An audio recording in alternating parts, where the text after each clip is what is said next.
वहाँ से हमको कुछ काम करना ही नहीं है एडमिन पैनल से।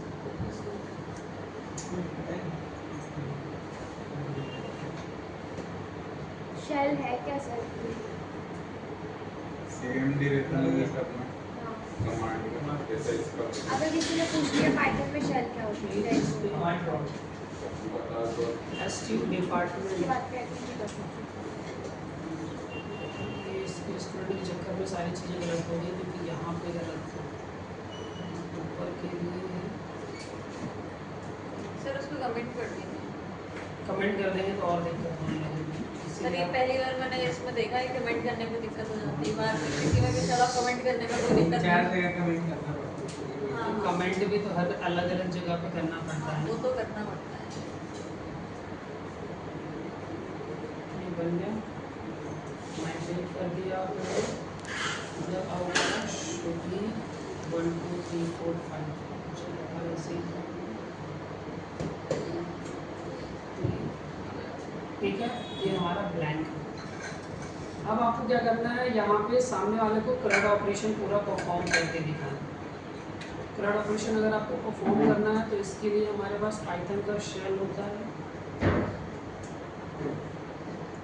ये पाइथन का शेल आ गया, ये triple angular brackets, control plus. पहले इधर देख लो, समझ लो, इसके बाद सिस्टम में काम करो। ठीक है, ये शेल आ गया। शेल आने के बाद आपको यहाँ पे क्या करना है, फ्रॉम ऐप डॉट मॉडल्स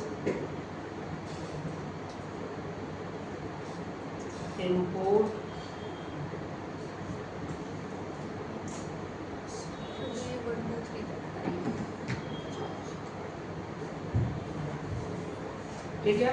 हमने क्या करा, from app dot models import Shubhi, हमने क्या करा, इस मॉडल को इस टर्मिनल पे बुला लिया। ठीक है, जो शेल टर्मिनल था हमारा, इस टर्मिनल पे हमने इस मॉडल को बुलाया। अब इसके बाद अगर यहाँ पे कुछ एरर आ जाए, इसका मतलब गलत तरीके से आपने कुछ कोड लिखा होगा तो वो एरर बताएगा। हमारा मॉडल यहाँ पे आ गया। अभी अगर हम यहाँ से डेटा निकालें, सपोज हमको डेटा निकालना है तो डेटा है ही नहीं तो ब्लैंक डेटा आना चाहिए। तो हम क्या कर रहे हैं, डेटा नाम का एक वेरिएबल बनाते हैं। एक काम करते हैं, शुभ भी बहुत बड़ा लिखा हुआ है, एस एच एलियासिंग का यूज करा है अपन ने यहाँ पे। ठीक है, एज एस एच, ये हमने जब मॉड्यूल पढ़ाया था तब एलियासिंग करना बताया था, तो हमने यहाँ पे एस एच कर दिया। अब data equal to S H dot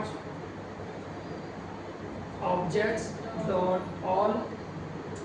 ठीक है, पाइथन का शेल है, आपको प्रिंट लिखने की जरूरत नहीं। सर वो ऑब्जेक्ट डॉट गेट करते हैं तो- model dot object dot all से पूरा डेटा आता है। मॉडल का नाम एस एच, क्यों, क्योंकि यहाँ पे जो भी मॉडल का नाम था उसका हमने एलियास बनाया हुआ है। तो model dot object dot all, views dot P Y पे जो आप कोड लिख रहे थे वो कोड आप टर्मिनल पे लिख रहे हो। ठीक, यहाँ से हमने प्रिंट करके चेक कर लिया, हमारे पास यहाँ पे कोई भी डेटा नहीं है। डेटा नहीं है मतलब ब्लैंक है। अब हमको क्या करना है, सबसे पहला डेटा क्रिएट करना है। ठीक है, हमारे टेबल पे डेटा क्रिएट करना है। तो क्रिएट करने के लिए S H dot objects dot create. ठीक, अब कॉलम का नाम क्या है, तो एस टी नहीं,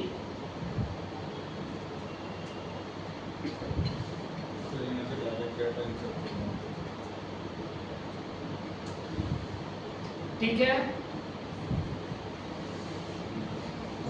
क्लियर।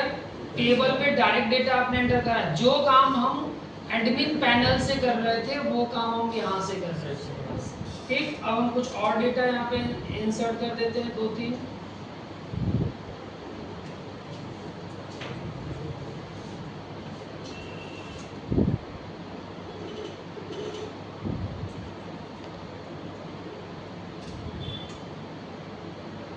ठीक है, डेटा हो गया सफिशिएंट।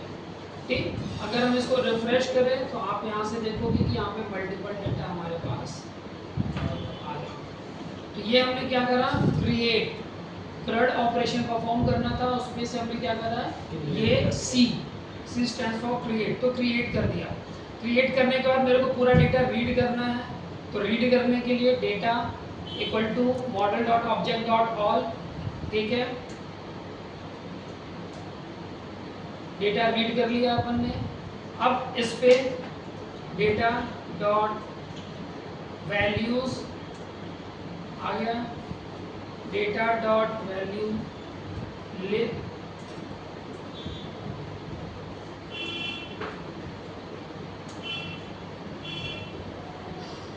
ठीक है। जो व्यूज डॉट py पे हम कमांड चला रहे थे, सारी कमांड चल रही है प्रॉपर, ठीक। अब यहाँ से क्या करना है, सपोज मेरे को किसी एक ये रीड हो गया है ना, पहले अपन ने डेटा क्रिएट करा, क्रिएट करने के बाद डेटा को रीड कर लिया, तो C और R हो गया हमारा, U अपडेट, D डिलीट, ये बचा हुआ। अब सपोज मेरे को डेटा डिलीट करना है, तो डिलीट करना है तो मेरे को कोई एक ऑब्जेक्ट चाहिए जिसको आपको डिलीट करना है, ठीक। तो हम क्या करते हैं, यहाँ से एक ऑब्जेक्ट बना लेते हैं, तो डॉट गेट, कौन सा एक ऑब्जेक्ट निकालना है, तो ID इक्वल टू 1 ले लेते हैं, ये एक नंबर की जो ID है, ठीक। इस ऑब्जेक्ट को हम उठा रहे हैं, तो ये हमारे डेटा पे आ गया। अगर आप अभी डेटा यहाँ से प्रिंट करोगे तो ये एक ऑब्जेक्ट दिखा रहा है इस पे, ठीक। अब इस डेटा को मेरे को डेटाबेस से डिलीट करना है, data dot delete, data dot delete, ठीक है। ये डेटा आपका डिलीट हो गया, आप अगर रिफ्रेश करोगे तो डेटा डिलीट हो गया, ठीक है। टेबल से हमारा डेटा डिलीट हो गया। अब सपोज मेरे को डेटा अपडेट करना है कोई, अगर डेटा अपडेट करना है तो सबसे पहले हम डेटा मंगा लें, तो अब डेटा मंगाते हैं यहाँ पे 2 नंबर का, ठीक है। तो ये ID डेटा आ गया हमारे पास। अगर हम अभी डेटा डॉट STU नेम अगर ये प्रिंट करें तो नाम आएगा, मेरे को अपडेट करना है, तो data dot STU name equal to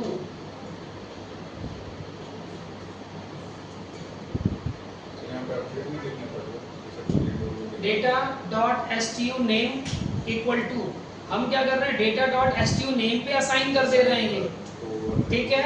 तो वो क्या करेगा, उसको ओवरराइड कर देगा। अब इसके बाद यहाँ पे डेटा डॉट सेव, जब आप इसको सेव चलाओगे, अभी हमने सेव नहीं चलाया है और रिफ्रेश कर रहे हैं, तो देखो डेटा अभी वही है। जैसे ही हम ये सेव मेथड चला देंगे, सेव मेथड चलाने के बाद आप चेक करोगे तो वो उसको क्या करेगा, अपडेट कर देगा। तो उसने क्या किया, अपडेट कर दिया उसको, क्लियर है। तो यहाँ से क्या हुआ, आपका डेटा अपडेट हो गया। सेव वाला सिर्फ अपडेट में ही चलेगा ना? हाँ, उसी सर ये मैं अपडेट वाला नहीं समझी, मतलब क्या हो गया, क्या चेंजेस आ गए? देखो अपडेट यहाँ पे क्या, जैसे सब